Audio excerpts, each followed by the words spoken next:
Hello, everybody. Welcome to our event, Next Step Assessment for Learning. Next Step Assessment for Learning is a series of 5 webinars.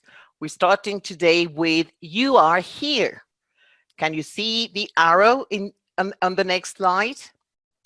Please remember to register for the other webinars. We'll love to have you in all of them. Today's session, Setting the GPS, will be about principles and essentials of assessment for learning. My name is Rosalia Valero, and I'm Strategic Development Head Americas at Cambridge Assessment English. I'm based in Mexico. Presenting this session, we have Johnny Frank and Pablo Toledo. Johnny Frank has worked in English language teaching and education for more than 10 years in a variety of areas: teaching, materials writing, assessment, marketing, and recognition. Now, as Senior Business Development and Marketing Manager for Michigan, he enjoys working with American English exams in Mexico and the wider region. Pablo Toledo is the Assessment Services Manager for the Southern Cone and Andes region. He's a language teacher and teacher trainer. He's done postgraduate studies in educational policy and has recently started a postgraduate certificate in educational assessment at the University of Cambridge. When he's not busy signing up for new courses, he can be found reading, listening to Irish music, and missing face-to-face workshops with fellow teachers. Like most of you, we're working from home, but we're aiming to give you the best experience we can. So let's get started. Please welcome our presenters today, Johnny and Pablo. The virtual floor is yours, guys. Thank you very much, Rosalia, and good afternoon to everybody. Hi, Johnny. Hi, Pablo. How you doing? Doing great. What are your plans for the next 50 minutes? Well, I'm hoping we have a lovely start to our journey through the world of assessment for learning. What about you? Well, kind of the same thing. So let's rock and roll. Absolutely. Let's crack on. So this is the topic for today. Setting the GPS, the way that we're going to be guided through this. We're going to use a bit of a metaphor to help explain what we mean and where we want to go and how we want to get there. And where do you want to go today? By all means, use the chat. Tell us why you're here, what interested you by signing up. It's lovely to see people from all over the world, in fact, not just Latin America. That's lovely to see as well. So, great questions to start off with, Pablo. Well, and that is an excellent question because we're always on some kind of journey. Life is a journey, and education is, in many ways, a journey. And the way we are going to think about assessment today is about how assessment can be a way to basically can be a tool to find our way across the journey in many different ways. And the fact that it's a journey is quite symbolic because what we're saying from the outset is assessment isn't just a thing. It's actually a process and quite integral to everything we're doing as teachers and how learners and parents and teachers are all engaging with learning. And assessment is not something that we do after or on the sidelines. It is an integral part of a journey. It is as integral as the teaching and as the learning. It is part of the same thing, and it happens all the time, not just when you get to the end of a journey.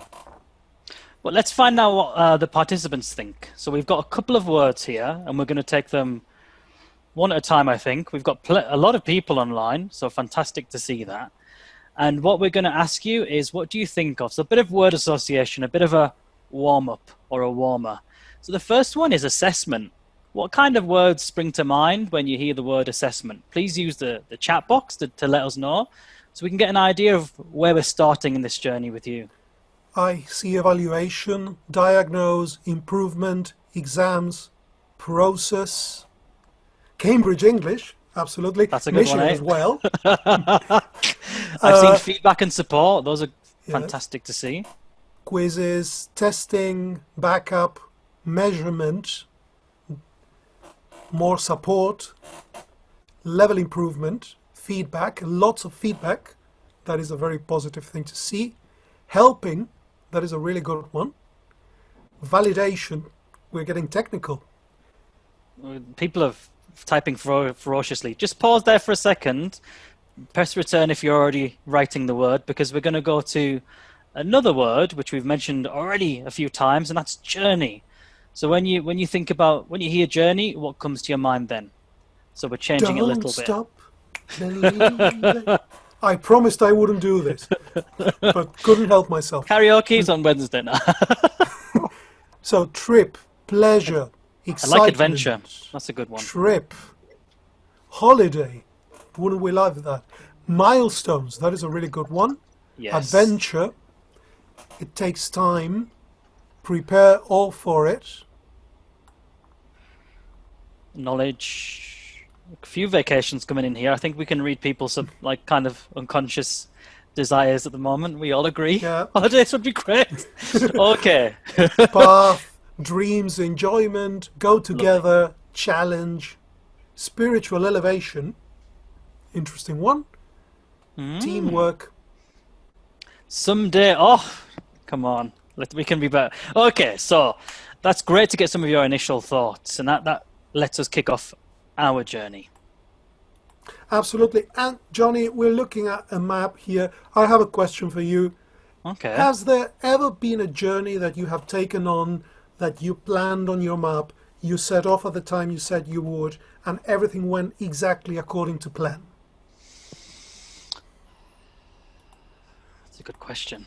I I don't think I have. I've always... And I like planning. I do like planning. You know, that there's that element of a teacher where you do like to plan ahead. But with journeys, I don't think it's ever gone off without any sort of hitch. I've definitely had to adjust and make some changes, I think. Well, yeah, and you mentioned planning and teaching. Same thing about teaching. I mean, when we plan our lessons, I think the first lesson we learn when we learn to plan is that a plan is good, but don't be so much in love with a plan that you stick to it the whole way. When you plan a lesson on paper and you just deliver that lesson, you probably know that something didn't go quite right in that class. It's an excellent point. Yeah, you have to be ready to respond to change. There might be detours. There could be shortcuts, even in a class. You might suddenly realize, oh, well, they know this, that these are partial cognates or something. We can just quickly go through this vocab. But still, there could be challenges. There could be closures. There could be road stops. And many times when you detour or when you face a closure, what the side road that you wind up going into can be a lot more interesting and a lot more rewarding than where you were actually thinking of going initially. But I guess what the message we're saying is we have to prepare and understand eventualities. As you touched on, Pablo, you're quite right. You might have lesson objectives and learning outcomes, and if you don't look and respond to learners throughout a class, you finish it and you're like, tick, tick, tick, tick, tick, tick. I did all that. But deep down, you're thinking that didn't exactly go to plan. There were lots of questions coming up, and maybe I could have altered my journey a little bit according to the feedback I was getting. Exactly. You're not teaching a course book, you're teaching students, you're not teaching a plan, you're teaching a lesson. And those are very, very different things. So we thought we would choose this. Well, this came from you, Pablo, this quotation, which we tried to find other ones, but this one just kept coming back, didn't it? This was the one for us. Absolutely. And it comes from one of my favorite novelists. If you haven't heard Ursula Kroeber Le Guin, Canadian writer, fascinating. And she wrote, it's good to have an end to journey toward, but it is the journey that matters in the end. So... yeah, a journey can be fruitful in many ways. Obviously, getting to A, B, or C, or D is great, but it's what we learn along the way that's going to help us eventually, isn't it? Absolutely. Or in the words of Aerosmith, life's a journey, not a destination. We could have had that as a karaoke. I mean, you started off with Glee, but we could have gone to that, couldn't we?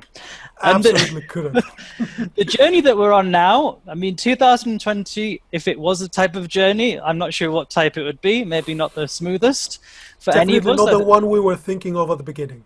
No. So there have been lots of, how can we put it, challenging roads and challenging detours we've had to manage. And so things have changed, and we see this in publications from teachers. We see this in feedback. These are some from some educational publications about how teachers have actually made mini studios at home, how parents have actually got a lot closer to the classroom now. I find that particularly interesting. Parents are inside the classroom now, which for us Yeah, teachers is a sometimes. new challenge. It is, yeah, it is. So bringing them close and taking them with us has never been more important. And I guess this for the short and maybe medium term, we're seeing the future of how we're going to adapt to teaching. So, yeah, as a kind of huge holistic journey through our teaching and learning careers, this has been a change. Elements have changed to how we deliver classes, and we anticipate that will most likely continue. It's going to stick with us for some, but the more things change, the more the fundamentals remain. And in those fundamentals is this journey of learning that we were talking about, right, Johnny?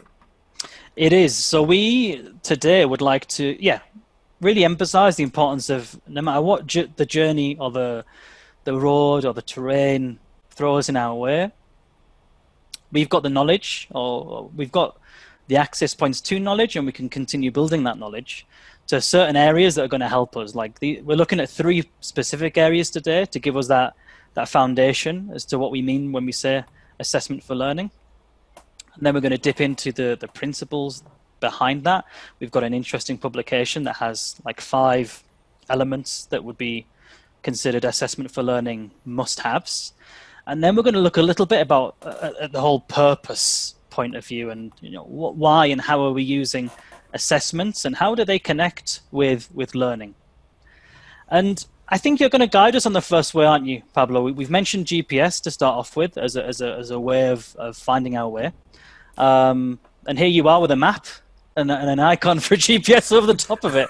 Absolutely, because a GPS does a number of different things. I mean, we normally think of a GPS as something that tells us where we are, you are here. But actually, a GPS does a number of different things, and we can relate each of those things to some of the classic things that we look for or that we come to assessment to. So, and basically that will be 3 classic functions. So first, let's understand our GPS and what we can expect from it.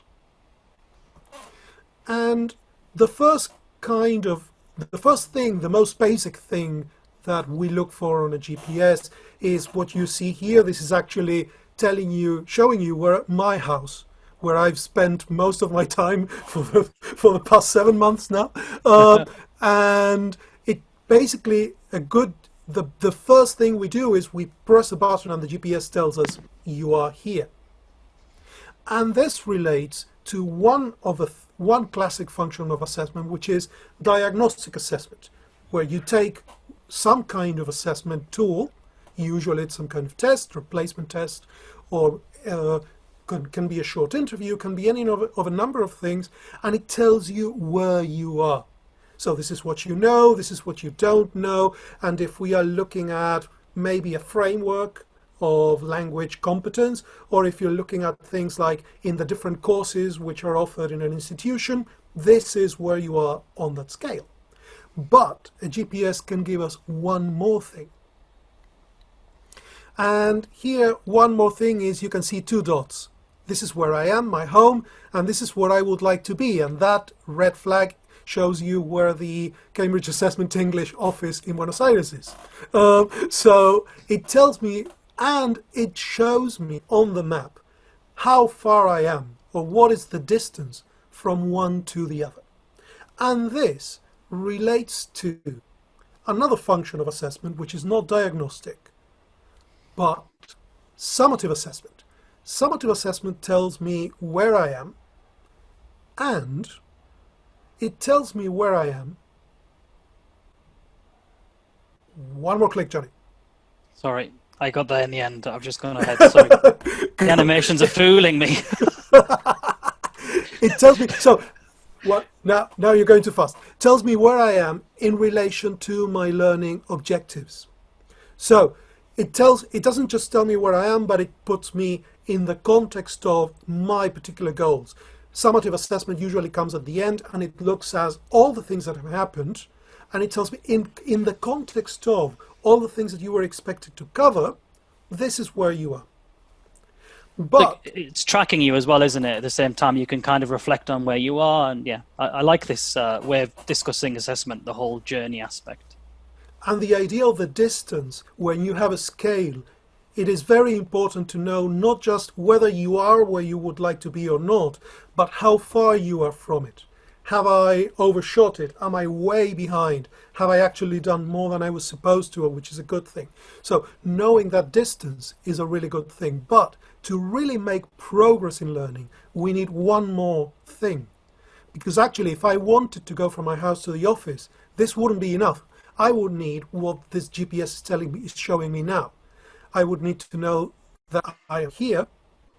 I would need to know that I would like to be here, and I would need to know how far I am, but I would also need a route. This is how you get there. I would need some ideas on how to go from one place to the other, and perhaps, as a good GPS would, you need different alternatives. And this, in assessment terms, would be the equivalent of formative assessment, or what we are going to call assessment for learning. So it tells me where I am in relation to my learning objectives and what I need to do to reach those learning objectives. So good assessment is not something that we do just for the sake of doing it. Good assessment is something that we do to know our way and to know how to get to our goals. So we talked about... So we're already starting to break up the kind of the traditional, in the traditional sense, saying an exam at the end and just work our way towards it. We fumble our way. No, we can have a cohesive journey that brings in assessment in all kinds of different ways, and we're constantly evaluating our journey. So maybe, like, I love the map where it's like, well, maybe it's going to be shorter here. What are the advantages of going this way or that way? Well, there are tolls there. They're never a good thing. But, you know, there are equivalents in the classroom that you can try and avoid. When you have a detour, when you have a roadblock, all of the things that we were talking about earlier, a good assessment for learning strategy or a good assessment for learning tool is going to tell you basically how to get back on track or how to go from where you are to where you originally wanted to be. So we can think, so another way of looking at it is forgetting about the GPS and thinking of cooking. So we see two people here, and we see two pairs of people, and the two pairs of people are doing the same thing. They're tasting food. So they are assessing the food. But are they doing it the same way, Johnny? I was just thinking about that. I think there's a slight difference. We've got some very knowledgeable looking gentlemen in big white chef hats. They might be tasting that for a different reason to the like clientele or the customers in the restaurant. So they're tasting, but they seem to have different goals. Like for example, the girls, the ladies that are sitting there eating, like they can't do anything with that, can they? Maybe you can add a little bit of seasoning or send it back just if you don't like it. It feels like the chefs are still in journey or something like that, maybe, or they're in process. The chefs are probably looking at, they're probably looking at the ladies tasting it, but their job is done. The meal's already on the table, and the judgment that the diners are going to do is going to be of a completely different kind. At the same time, so in terms of what happens in education, in learning, the kind of thing that the chefs are doing is like formative assessment, the kind of thing that you do while you're doing it, that the experts do, or sort of like the people in charge of the process do. And the summative comes at the end. The summative is what the girls are doing, which comes at the end of a journey. But notice that this is not an either-or thing. And this is a really important process. I mean, there is an arrow going from one to the other, because actually formative and summative are not either-or things. There is a kind of continuum that goes from one to the other. And actually, there isn't that much of a border because can you mention an activity that is summative or formative exclusively and naturally, automatically? Nothing springs to mind, because I even believe that even an exam that you might take at the end of a year, which is it's gonna go on your scorecard, even that, if you pick apart what the grade means, can have formative applications. So I agree with you here that it's it's much more of a spectrum or some If sort of you think matrix of- where there can be elements of both depending on our purpose. But I think you can always extract something to help us learn about the preceding journey and what's gone before us, possibly. We're going to come back to this idea, but if you take like what is the ultimate example of a summative exam? Well, something like a Cambridge or a Michigan exam. It's a standardized test. It comes at the end of a process. But if you think of a learner that takes a standardized summative exam at the end of 1 year, and then the results of that information are basically the foundation for what is going to happen the following year.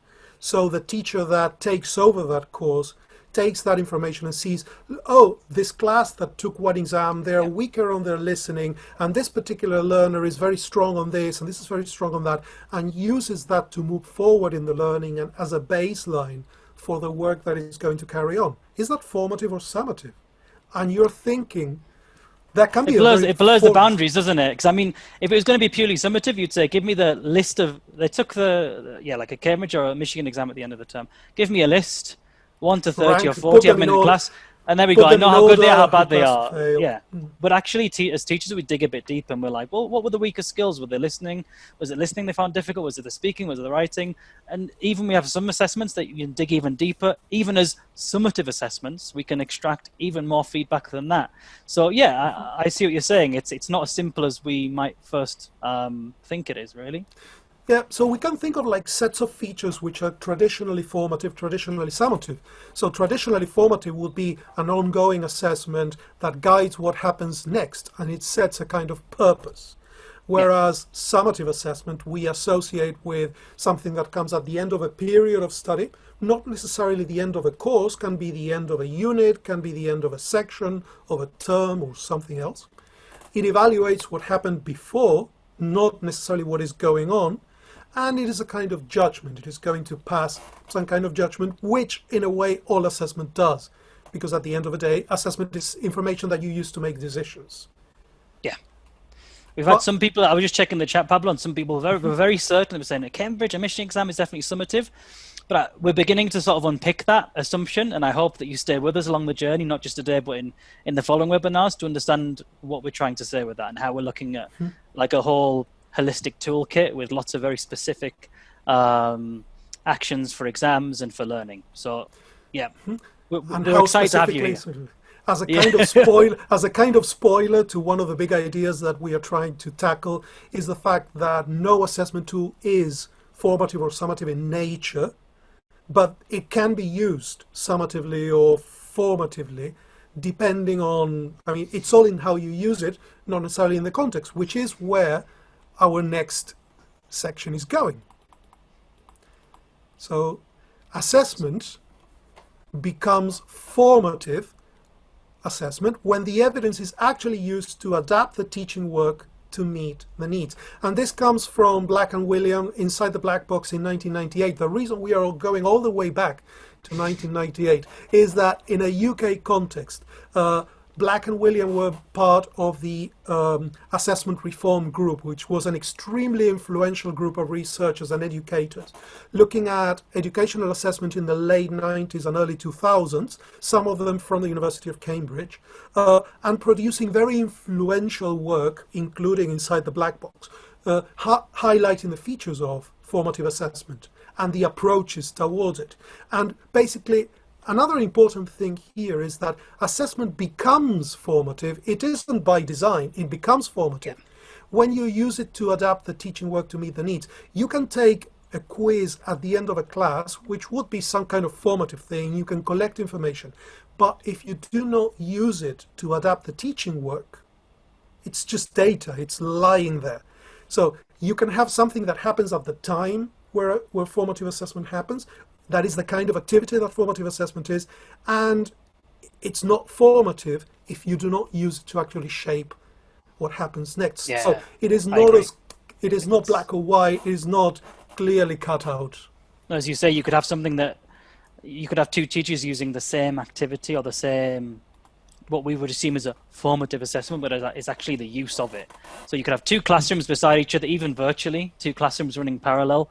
And it's how you use the material and how you're generating things like feedback, which we're going to come on to, and what those results are actually are they going back into your learning cycle, or is it just like, yeah, we have an order? So you could have the same activity or the same test or the same quiz being done, or like being done across 2 or 3 classrooms, and there might be different articulations of it. And I agree, it's about the use of it that has to be formative. It's what we're going to pick up afterwards, and even during, and learn from it and share with learners. So I like this, and I did question Pablo. I was like, why is this from 19? This is such a long time ago. But actually, it gives us some very solid principles to explore, and I think you're going to really appreciate them because they're put in a concise way. And they give us that kind of framework, and we like frameworks. We're teachers. We like, to a certain extent, we like frameworks. We all work with the Common European Framework with the exams, and this is another type of framework that can help us with that practical day-to-day and week-to-week use of activities and tests and whatever, so that we can really analyze the use. And is this formative? Is it summative? We're going to feed that back in. So we've got 5 areas, and I really do like this. This framework, as we said. So if you want to speak we're going to go in detail. If I would just present them now, Pablo, and then we're going to explore them in more detail in the coming slides.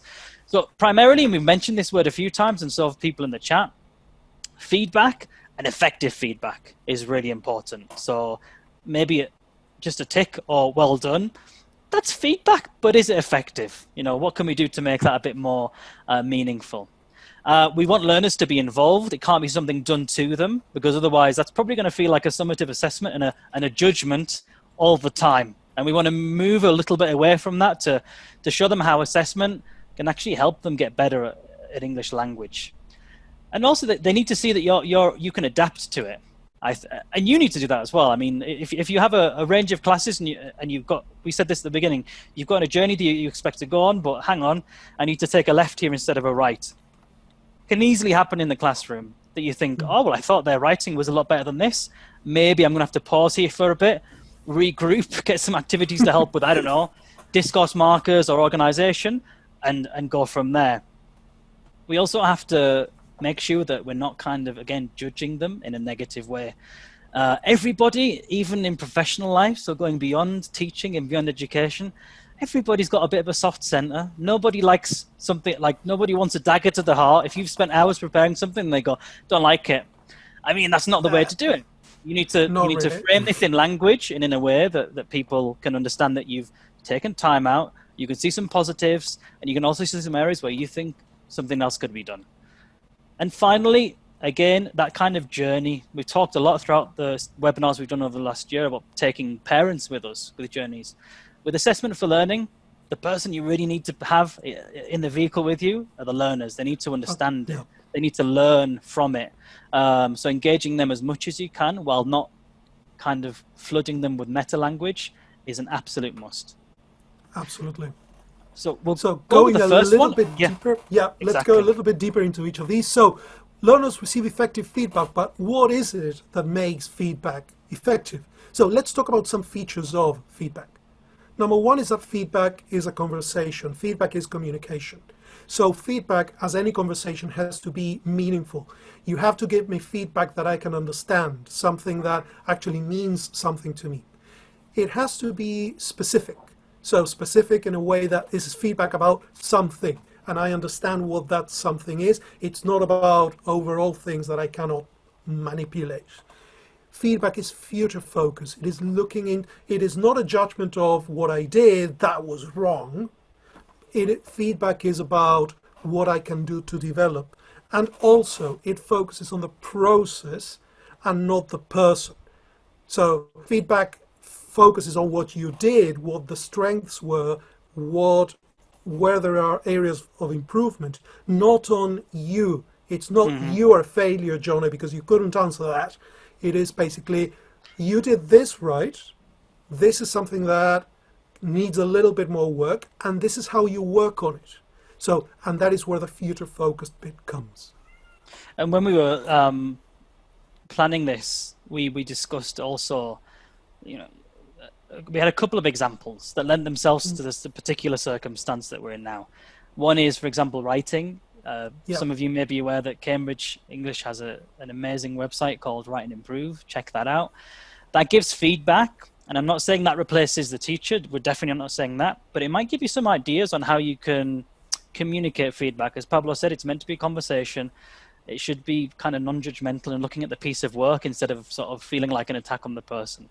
And so there, instead of saying you got this grade, it gives a rough CFR score, but it also looks at key areas and suggests areas of improvement. So something like that approach to writing, for example, makes it more process than product and person driven.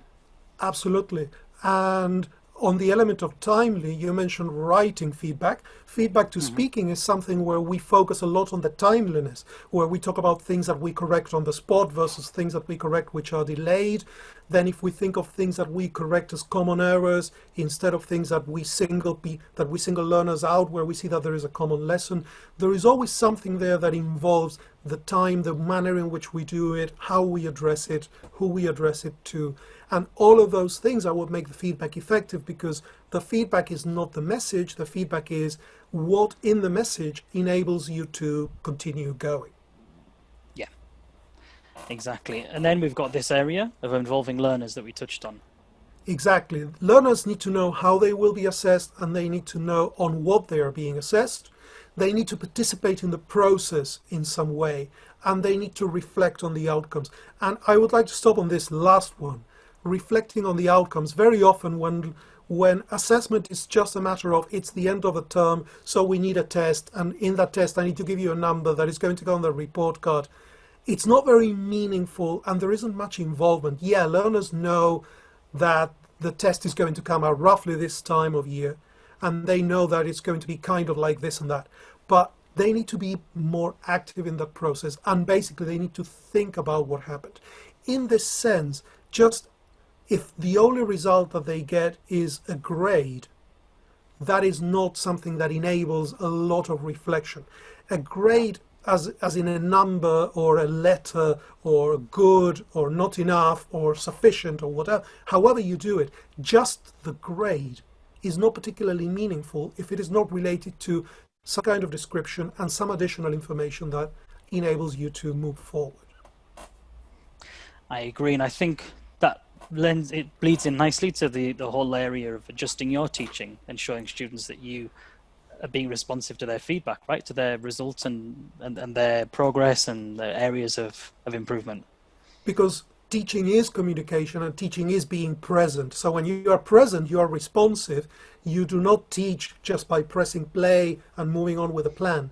Teaching is a feedback loop. So you pass on a message to the learners are passing on a reaction to you, and there is feedback going in all directions. And then what happens, the teaching, is basically the combination of all of those things and how you as a teacher manage all of those interactions. And then it has to be based on a broad evidence base. So it's going to be stuff that comes from all kinds of assessment, not just tests, but quizzes and all kinds of tools that our next session is going to be all about. Looking at the different tools, the ways in which you can gather information. So I don't want to say too much about this because I don't want to spoil the fun of the next sessions. If you haven't registered for that session, please do. It'll be fantastic. This is your cue. And then we have to acknowledge the impact on motivation and self-esteem. So we have to reinforce a positive mindset. So there is a big difference between saying you have failed and saying there are areas of improvement. The area of improvement points you to the things that you can do to reach goals. You have failed means that's that. And definitely reinforce a positive identity. There is a big link between assessment and identity. There is a difference between you have failed and you are a failure. And the identity of a learner that says, I am a C student, or I am an A student, or I am an F student, it is an absolute difference. And assessment, unfortunately, can have that kind of impact when you don't manage it correctly. And that's why I like this. So with summative informative, I'm like, yeah, I get that. It's been around for, oh dear, noisy outside, some time.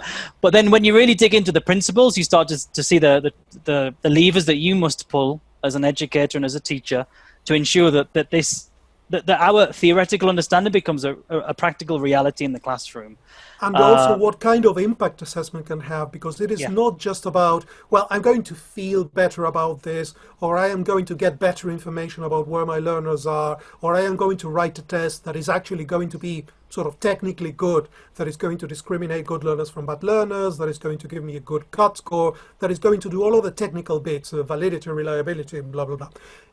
Good, proper assessment is about all of these areas of impact, but also it is about raising the awareness of our learners.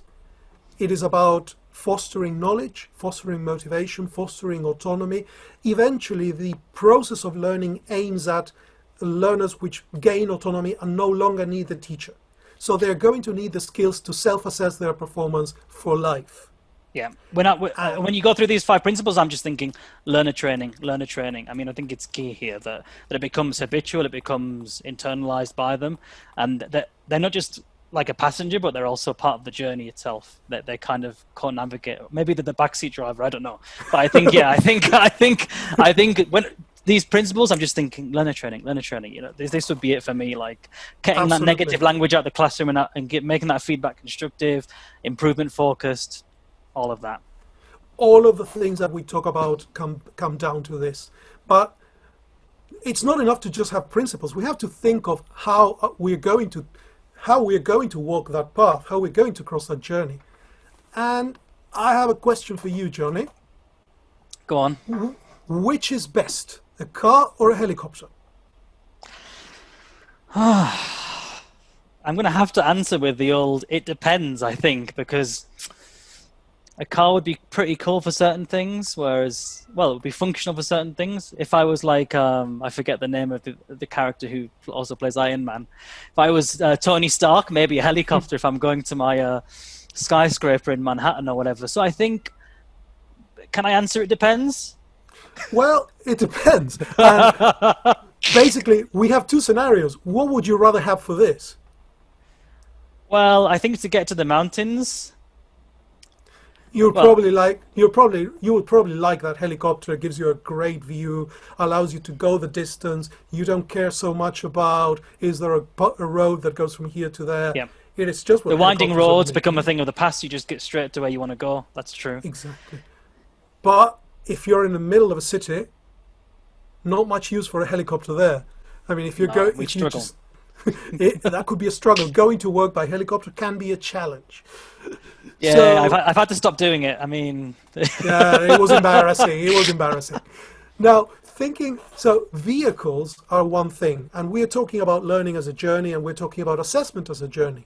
So what kind of vehicles, what kind of tools can we offer from Cambridge and Michigan, Johnny?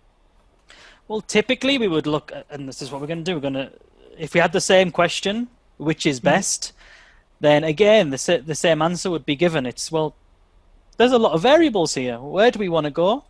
How do we want to get there? What do we think will happen along that journey? So really, like, it depends again, you know. We see these, I guess, as vehicles to where we want our learners and ourselves to get to, right? Yeah, because the thing that you're looking at is basically a chart where, in relation to the Common European Framework, you see all of the, or most of the assessment tool produced by Cambridge English and by Michigan Language Assessment. And they're aimed at different levels. So if you are at a higher level, a B2 or a C1, a tool like an A1 Key or something like an MET Go may not be the best thing for you. But in some learning contexts, you see that some of these tests are level-based, so they are only focusing on one particular area of knowledge or one level of competence, and others, like MET Go, LinguaSkill, IELTS, they are multi-level. Now, is one of them right and the other wrong? No, not at all. And that's the, you know, we could, between Cambridge and Michigan, I guarantee you, we could create one exam that apparently met all needs, and it wouldn't. You know, it would give us some shortcuts in some respect, but it wouldn't be appropriate, and the uses of it wouldn't be appropriate. You've got everything here from very early primary to somebody who's maybe in their even 60s, 70s, or 80s that just fancies checking their English language level. So you could have anything from the Young Learner exams to LinguaSkill. And between there, the number of learner journeys that we're looking at are, I mean, I've not counted them, but I'd probably spent 2021 counting them. There are so many. And that doesn't mean that one test is better than another, or that one test is good and another is bad. All of them are the best version of that particular kind of assessment. But what matters is, and here come the three key words, that they are fit for purpose. Yes. That for the particular context, the particular use, the particular purpose that you have, your particular context, this is the right test. No. So it's about considered decisions. And going back to our summative formative, if we think of teacher-led classroom assessment and standardized summative assessment as kind of two extremes, there are strengths and weaknesses to each. If you think of teacher-led classroom assessment, there are going to be issues in validity and reliability and bias, because it's not going to be sort of monitored. It is not going to be, it is not necessarily going to be reliable in that sense. And it's going to create more work for the teacher, but it is going to be better aligned with the learning objectives of that particular class. And there's going to be less test anxiety and potentially less exam preparation, because you designed the test for the specific part of a journey where your learners are. So some of these things are good, some of these things are bad. You choose the ones that really matter to you at any particular point. And likewise for standardized summative assessment. So it can be distant from the context, that can be negative. There is a potential impact of preparation. The results are really meaningful if you interpret them, but there is solid reliability. You can compare the results, which you cannot necessarily do with, Johnny, the exams that you prepare for your class and the exams that I prepare for my class. And there is going to be recognition issues, because the Johnny course does not have recognition at the MIT and Cambridge English and Michigan. No, you couldn't manage that one. And so there are strengths and weaknesses. There are areas of strength and areas of weakness for both. So it is not about choosing one rather than the other. It is all about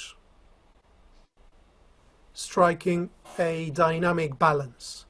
This idea of a dynamic relationship, a kind of yin-yang, in which you actually need a good balance of all of the tools of assessment, all of the kinds of assessment, to actually guide the process forward.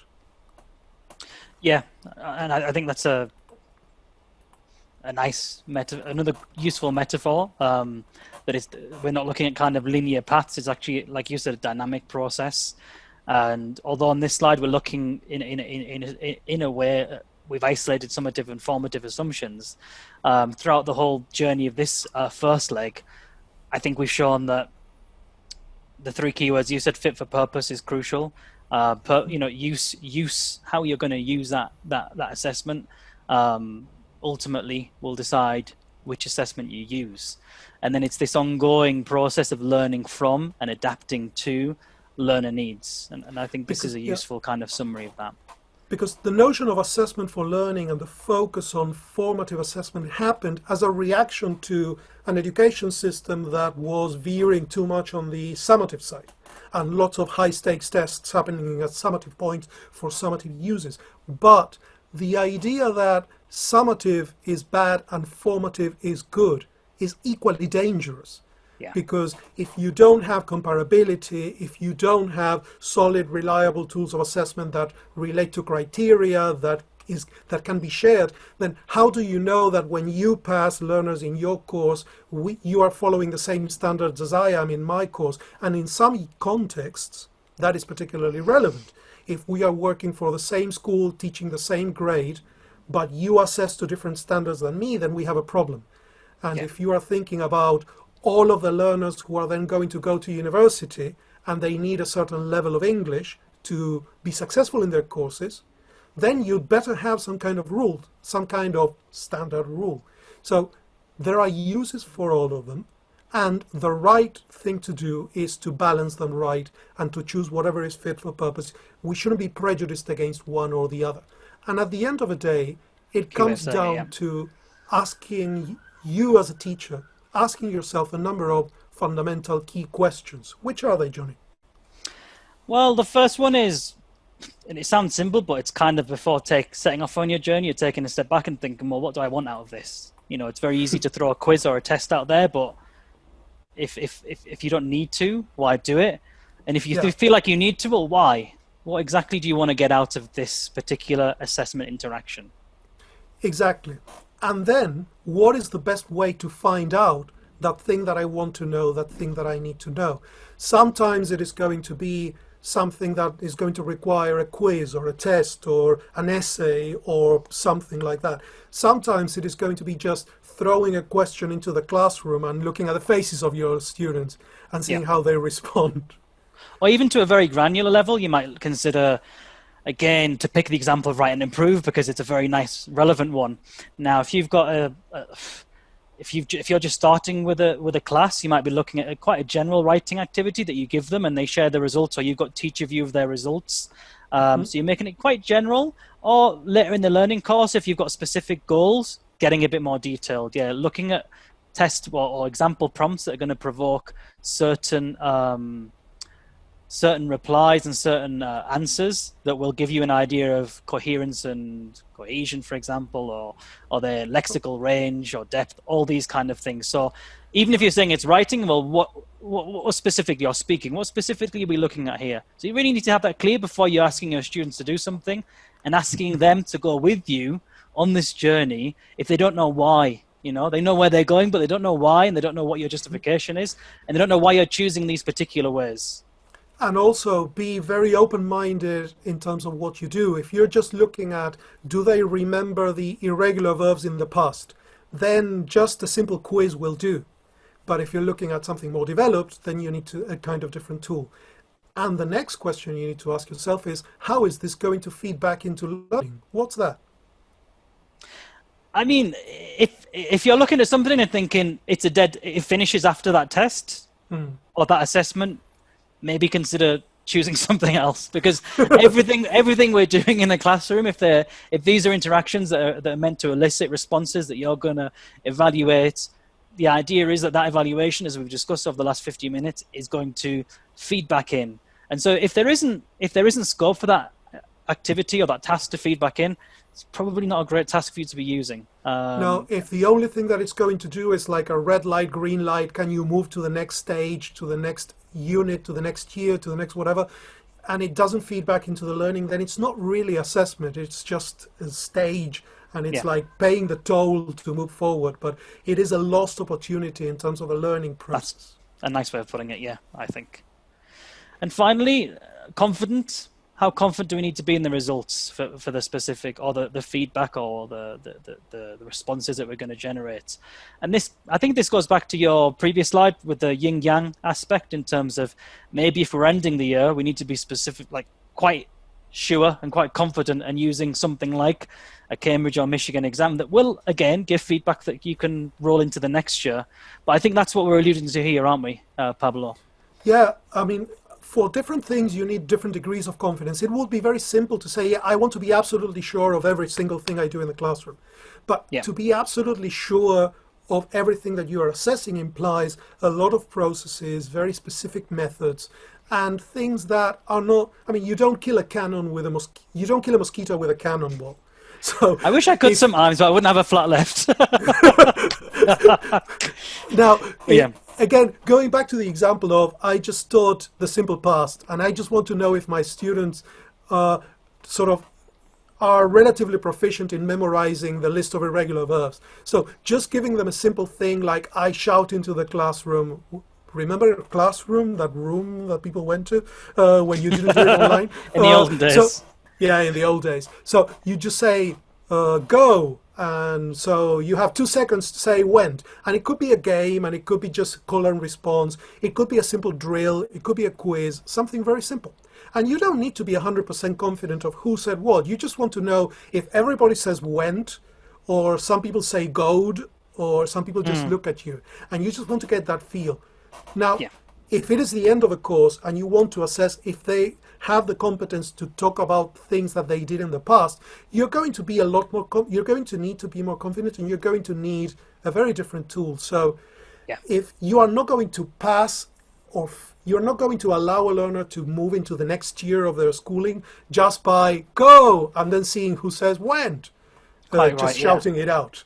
But it is everything is a spectrum, and the reason we thought of putting this as questions is because good teaching is about constantly making decisions.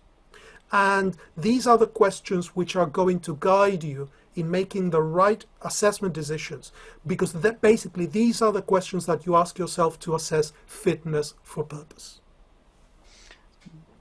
Couldn't agree more. So we end with this particular slide before we move on to, we've just about finished on time this leg of the journey, which is always good. And really, we come back to this wonderful picture of the countryside with winding roads, and really, you kind of know your destination. Everybody has these learning outcomes at their institutions, or are working on them now as the term's progressing. But you've got a final destination. How are you going to configure your path to get there? How are you going to take your students with you? What tools are you going to use? And how are you going to engage with assessment as a holistic tool rather than thinking formative and summative? I liked how you put it earlier, Pablo, in terms of saying things that are done formatively and summatively. So I think, describing that action is much better than just saying a thing and a thing. Exactly. There is the saying in English, handsome is as handsome does. And it applies to this. It is not about something that is one way or another. There isn't a formula. There isn't a right thing. There isn't a wrong thing. There isn't a good thing. There isn't a bad thing. Yeah, some assessment tools are bad. I mean, like if you're trying to assess your learner's level of English by measuring their height, then you're probably not using the right tools, and that is bad. But short of that, nothing is right, nothing is wrong. It is about knowing your path, asking yourself the right questions at all times, and then looking at how you're going to get information about where your learners are and how you can get them to the destination, how you can walk that path. Together as well. Absolutely. As we said, one of the principles was to engage them, take them with you. And we hope that you stay with us and we stayed together throughout this. We have 4 more webinars in this exciting series. So this is the infomercial, if we can call it that. Rosalia, do you want to take charge for a second? Yes. I'm being irresponsible. I'm going into commercials. First of all, thank you very much, Pablo and Johnny. It was really lots of very interesting information. I'm sure also our participants found lots of yummy food for thought. So we did get some questions, so let me start with those, please. And I would like to start actually by reminding everyone that we will be sending you not just the certificate and the link to the recorded webinar, but also a PDF of your presentation, all your slides. So everybody will be able to listen to you again and see everything again. The first question is very interesting, and you know me, I love challenges and I love challenging colleagues, so you know what to expect, the unexpected. The first question is actually very interesting because it's about avoiding cheating when you use online evaluations. And although we didn't really talk specifically about that, it really made us think about LinguaSkill, for example, and remote proctoring. So I wonder if you guys would like to say something, just a tiny little bit about that. So the LinguaSkill is Cambridge English's, I would say, our latest release, although it's a few years now, but I think it's the latest big product that we launched. It's a multi-level test aimed at adult learners, and the new thing that came out this year, which is something that has become particularly crucial in these times of online learning, is remote proctoring, which is a tool that allows you to monitor cheating and to monitor compliance with exam rules in remote delivery. When you're doing the exam from home, how do we know that you are not just looking at a pile of books and that you have your best friend who was born in England just whispering the answers? And the issue of cheating is absolutely critical. When it comes to sort of the higher the stakes of the exam, the more the implications of the exam, the more the issue of cheating becomes important. So issues like remote proctoring and looking at ways to monitor online assessment like LinguaSkill has become very important when you come to summative, relatively high stakes assessments. it is interesting that in formative assessment, when you're looking at the kind of assessment that happens all the time, actually, if a learner has the right attitude, then there is no point in cheating, because it is basically like you are defeating your own goal, which is moving forward and helping your teacher help you on the way forward. So cheating and stakes, cheating and the idea that how you do in this particular test is going to have a consequence are absolutely related. Thank you. We have a question, which I think I can answer that one, guys. It's about when you talk about feedback and you had different points about feedback, right? Your bullet points. So just to remind you, you will be getting a PDF of the PPT, so you will be able to see that and listen to the recorded version again. A very good question is that how about encouraging self-feedback?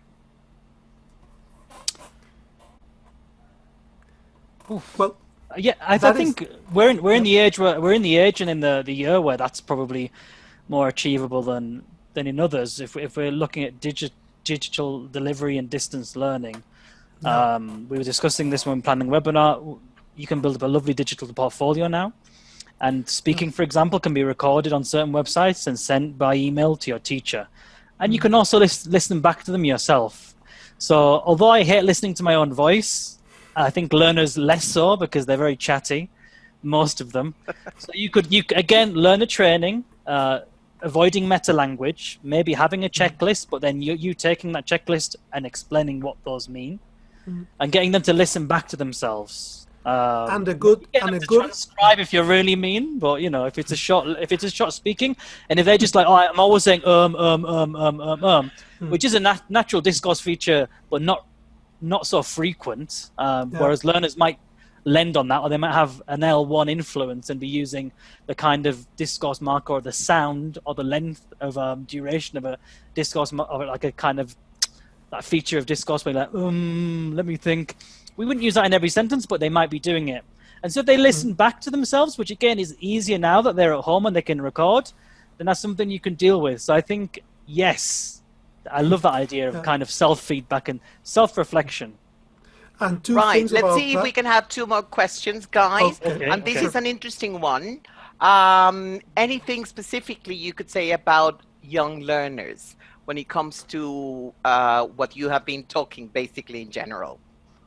Well, in the case of young learners, related also to what Johnny was saying about how to self-assess, there is a lot of scaffolding that you need. So showing examples of what good looks like, giving them clear guidelines on how to differentiate, or what are the things that make what you are defining as good are, and giving them like very clear instructions that they can understand, avoiding the meta language that Johnny was talking about.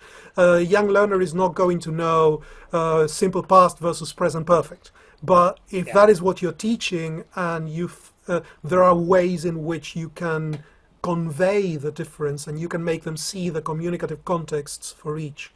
And then perhaps not jumping straight into self-assessment, but going through peer assessment as an in-between step. So before you judge your own writing, judge others, or before you write your own product, judge others, which is also a nice lesson in being polite and being considerate and being thoughtful. Yes, definitely. And can I just say, we are very happy to let everybody know, thank you all for being here today, that for this assessment journey, we can help you. Cambridge and Michigan can help you. Specifically when it comes to social media, our marketing colleagues have been writing a link to let you know about something very exciting that we invite you to explore using Instagram. Okay, it really is something I'm pretty sure you're going to see it and love it. And thank you very much, Johnny and Pablo.